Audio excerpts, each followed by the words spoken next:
Hello viewers, আসসালামু আলাইকুম। আমি এখন গাজরের ভর্তা করব।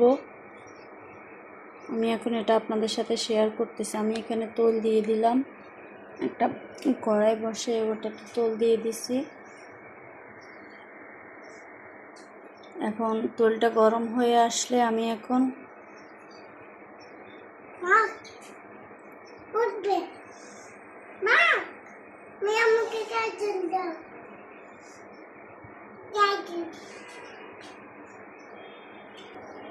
তেলটা গরম হয়ে আসছে, আমি এখন এটাতে গাজর দিয়ে দিব।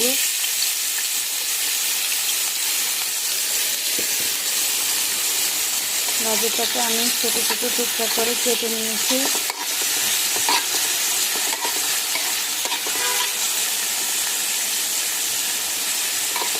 আমি এটাতে সামান্য পরিমাণ লবণ দিয়ে দিব।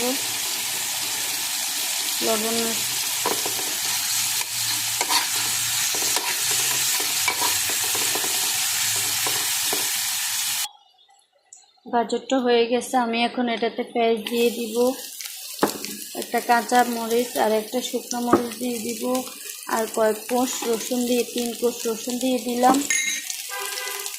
আর আমি এখন এটাকে নেড়ে দিব।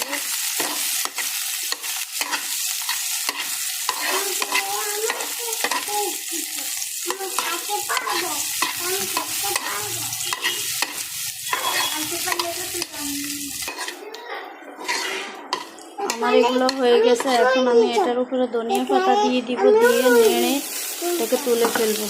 2-1টা না দিয়ে তুলে ফেলবো। এখন আমি এটাকে ঠান্ডা হয়ে গেলে আমি এটাকে হাতে মেখে ফেলবো। তো আমার এটা হয়ে গেছে, আমার এটা ঠান্ডা হয়ে গেছে। আমি এখন হাত দিয়ে এটাকে মতে নিচ্ছি। দেখুন কত সুন্দর সফট হয়ে গেছে।